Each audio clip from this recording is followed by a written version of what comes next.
Recibimos a Oscar Testa, nuestro especialista en temas judiciales, en un día donde la justicia provincial está paralizada porque continúa la protesta de los trabajadores por reclamos salariales. Bienvenido, Oscar, ¿cómo le va? ¿Qué tal? Buen día. ¿Cómo anda? Muy bien. ¿Todo en orden? Bueno, me alegro mucho. Empiezo por la cuestión judicial que puede derivar del episodio. Para nosotros fue un acto fascista ocurrido en el barrio Trapalanda, en la jornada de antes de ayer.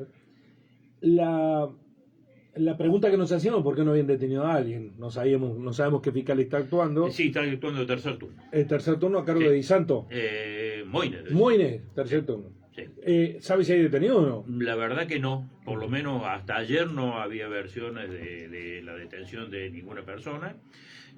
Supongo que ya la denuncia y demás está en manos de la Fiscalía y tienen que estar seguramente interviniendo, recabando pruebas, tomando algún tipo de medidas, fundamentalmente porque yo creo que es imprescindible dar una respuesta rápida a la sociedad en un hecho que no debe ser admitido ni tolerado bajo ningún punto de vista. Ese es el primer punto. Más allá de la cuestión... Miralles me dicen que está de tercer turno. Miralles a cargo de tercer turno. Bueno, en ese caso los acabé de tercer turno. La Fiscalía de tercer turno. Esta información, bueno, perfecto. Ya no vamos a entender bien. Bien. Tengo para mí que Miralles es cuarto turno. Pero para mí claro, exactamente. Tengo para mí que Miralles es cuarto turno, pero no importa, avancemos. La cuestión está en que el hecho en sí, al margen de las repercusiones judiciales que puede llegar a tener y que daría la impresión de que tienen pruebas de sobra para ir para adelante con la imputación a los autores del hecho, lo que realmente es trascendente es el valor social que tiene todo esto y el valor político que tiene todo esto. Yo me preguntaba ayer por qué no hubo detenciones preventivas, digamos, por qué no se trasladó. A lo mejor lo hicieron, no lo informaron, a lo mejor no informó, porque un chico intenta abrir un auto en la calle y se lo llevan preso. Así es. La policía, que informa tanto de todos los procedimientos, las detenciones, los secuestros y todo lo demás, si se hubiera hecho algún tipo de procedimiento con personas detenidas, secuestros y demás, tengo para mí de que lo habrían informado. Y si no lo han informado es porque no hubo nada. Lo digo desde si no una nada, perspectiva desde esa lógica. No es que lo sepan y lo tenga corroborado como dato.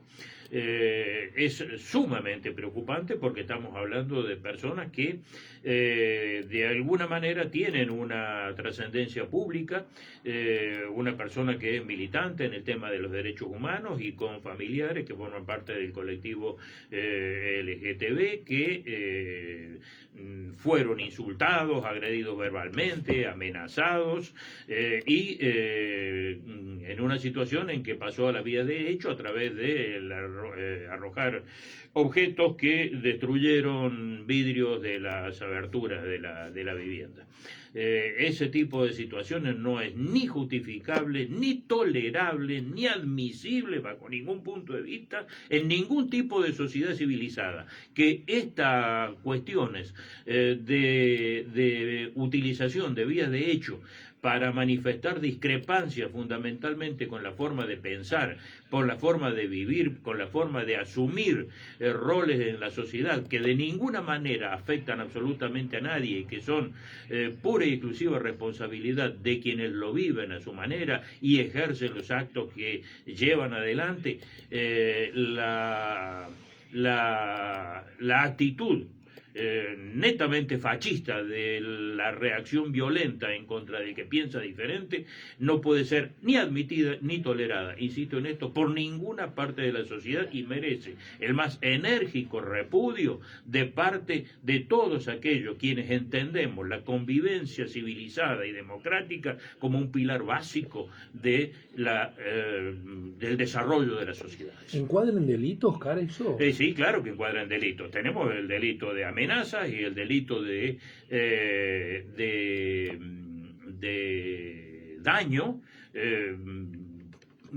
básicamente como mínimo, y desde ahí para adelante todos los agravantes que pueden pasar por la motivación del hecho, que precisamente apunta en esa dirección. Es decir, no es alguien que pasó por la plaza, levantó un cascote y se lo tiró a un vidrio.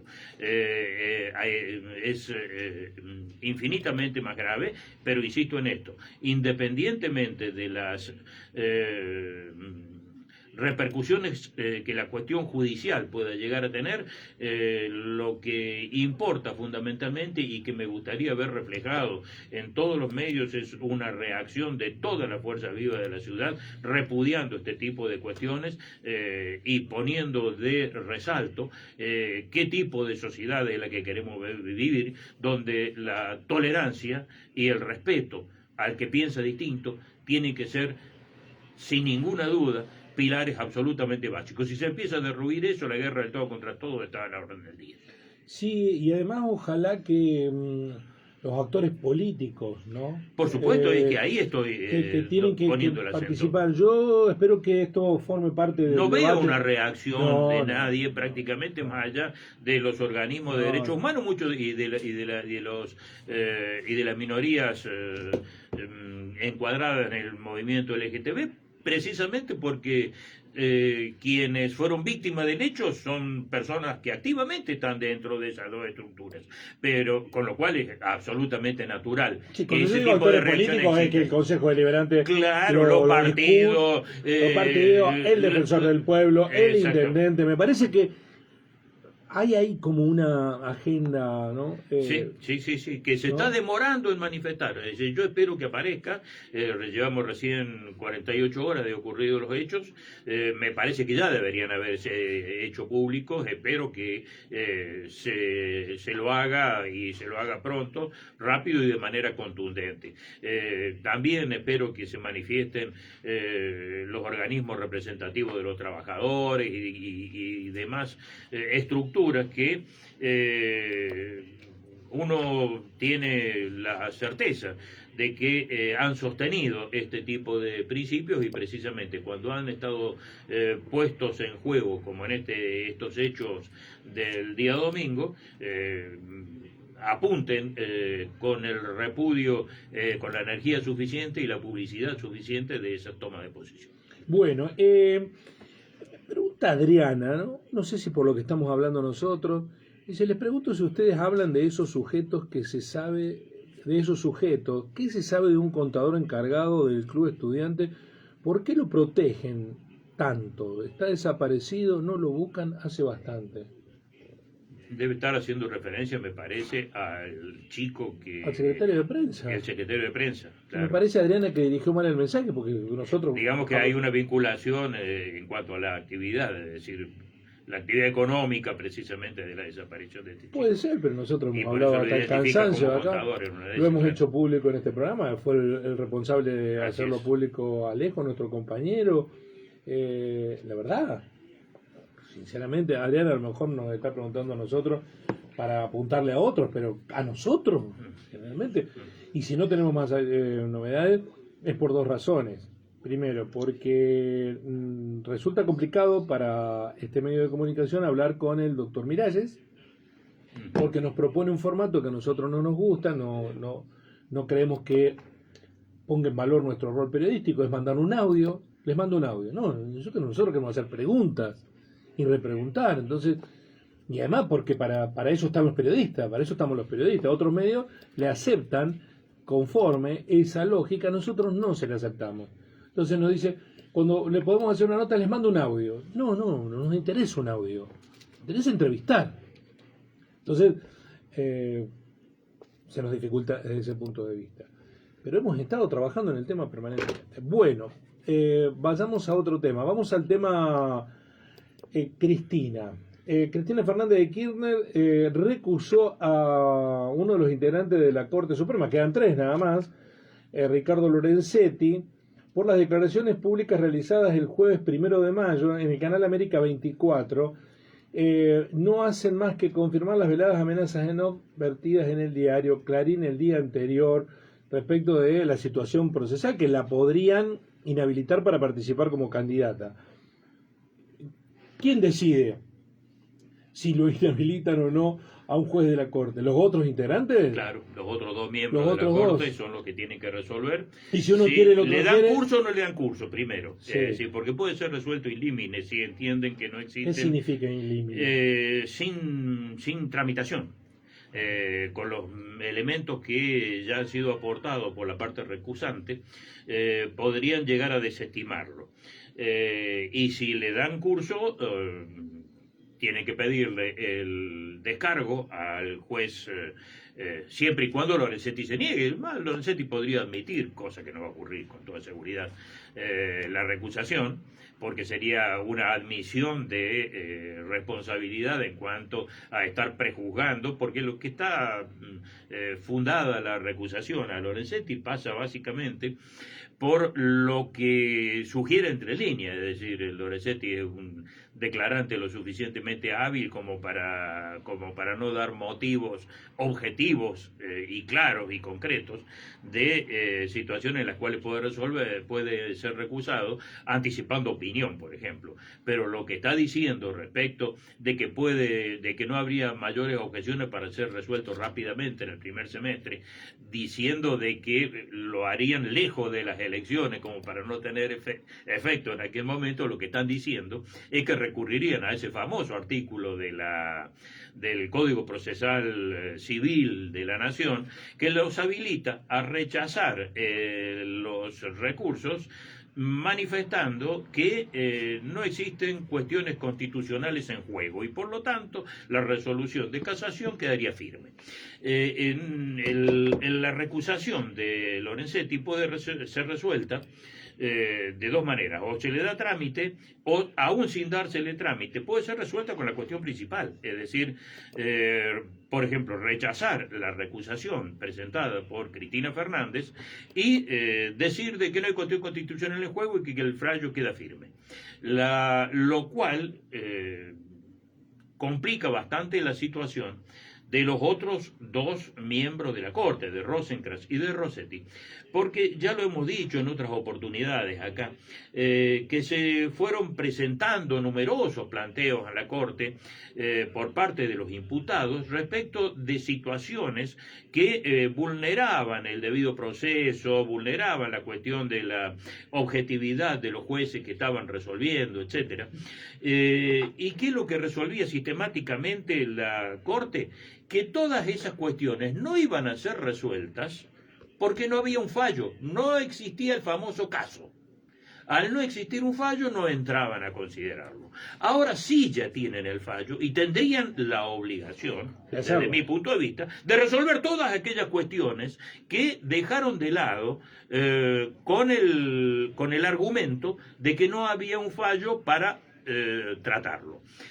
Por lo tanto, en ese supuesto deberían evaluar la situación de Lorenzetti, la recusación en los términos en que ha sido planteada, aceptarla o rechazarla. Si es aceptada,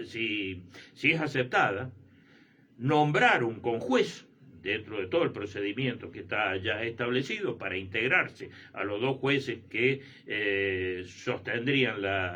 que mantendrían la posibilidad de fallar, y de esa manera recién ahí emitir el dictamen.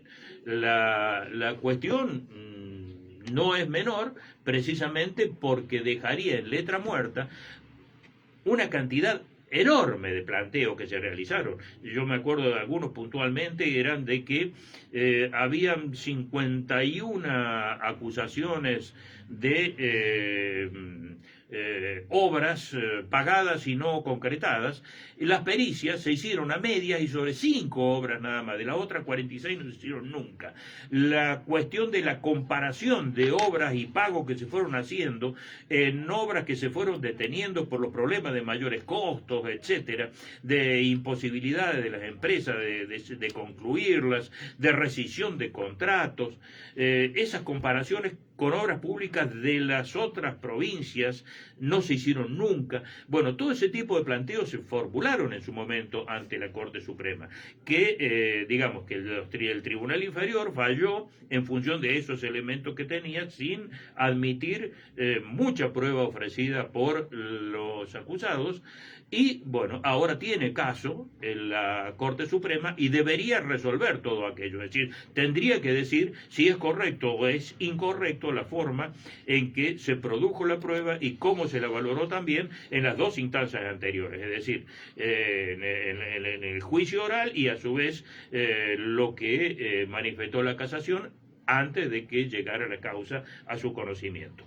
La cuestión, esto tiene que ver también con los tiempos en los cuales se va a manejar de acuerdo a los dichos de Lorenzetti, de que iban a tratar, que para él, no iban a tratar, que para él se podía resolver en el primer semestre, o sea, el mes que viene, el primer semestre. A mí me parece que, no sé, a Lorenzetti y a otros les gusta mucho ese jueguito, ¿no? De Sí, empoderarse políticamente y decir hasta sin el último duda. momento.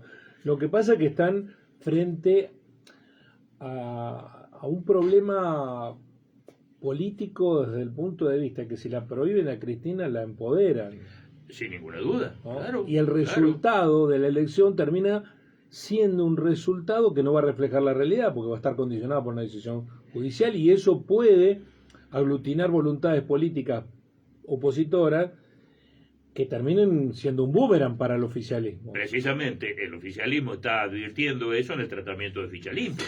Le están dando vueltas, no le sacan, digamos, siguen sosteniendo verbalmente una cosa y en el Senado haciendo otra. Precisamente sostienen el proyecto de ley de ficha limpia que le impediría, en caso de ser aprobado, a Cristina ser candidata a la Nación, no en la provincia de Buenos Aires, como ella dice que va a ser, pero en cambio, si le es declarada, si es confirmado el fallo de la casación en el juicio Obra Pública de Santa Cruz, esa inhabilitación de por vida que lleva como complemento de la condena a 6 años, le impediría asumir cargo público de cualquier índole y en cualquier jurisdicción nacional, provincial, municipal, etcétera.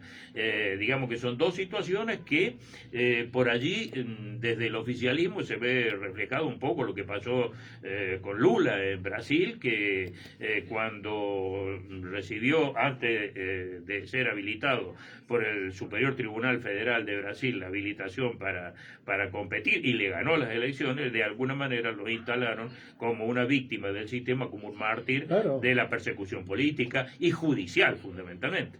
Bueno, eso es lo que está en juego, ¿no? Claro, eso es lo que está en juego, pero además porque también está metido en esta historia pidiendo ficha limpia Mauricio Macri, que bueno, es que lo va a terminar alcanzando todo. es el zar de las acciones judiciales en su contra. Ha tenido hasta, bueno, manejos espurios con la justicia. Penales, civiles, 200 laborales, causas, 200 causas, todo procesado. Y es como que nos diera clase de veganismo Samit, ¿no? Sí, es cierto. El carnicero Samit, voy a decir, Macri hablando de ficha limpia, pidiendo ficha limpia, el PRO, los macristas. Así es. La verdad es que no tienen vergüenza. No tienen vergüenza. Parece que también se creyera que la gente es estúpida, que no tiene memoria. Sí, que no tiene, absolutamente. y bueno, y por ahí ganan algunas elecciones, con lo cual a uno le hace pensar seriamente si no está soplando en contra del viento realmente. Bueno, ¿tiene algo para aquí, productora? No, es otra cosa. Muy bien. Muchísimo. ¿Le quedó algo por decir? Condenaron a prisión perpetua a los dos autores del homicidio del cuidador de la playa de estacionamiento acá frente a la 320. Se hizo el juicio la semana pasada, empezó el lunes, terminó el miércoles y bueno, recibieron esa condena. Bueno, que estaba demorado eso. Sí, se demoró por la última entrada que habíamos hecho con este juicio, fue debido al cambio de defensor de uno de los acusados por haber intereses contrapuestos entre ellos. Es decir, la cuestión estaba en que mientras uno robaba la moto cuando quedó el portón abierto, el otro apuñaló al responsable, al cuidador de la cochera, y precisamente los dos fueron condenados como autores del homicidio en ocasión de... Bueno, y Fue determinante, lo leía el colega Alejandro Fara en otro punto, el aporte que realizó una vecina que vio los hechos, ¿no? Que vio los hechos. Valoramos mucho ese compromiso ciudadano, Sí. no exento de riesgos, ¿no? No, por supuesto, y el sostenerlo en el tiempo, por ahí algunas cosas se dicen, después desaparecen, o se desdicen, o se relativizan. Acá realmente la cuestión se inició de esa manera, con mucha firmeza, y terminó como debió realmente terminar. Gracias, Oscar. Hasta el próximo jueves. Hasta el próximo jueves. Bueno, antes de cerrar el espacio, aquí en segundo nada más en la tanda comercial va a haber una pequeña interrupción de la señal. No se alarmen, es para hacer una corrección técnica.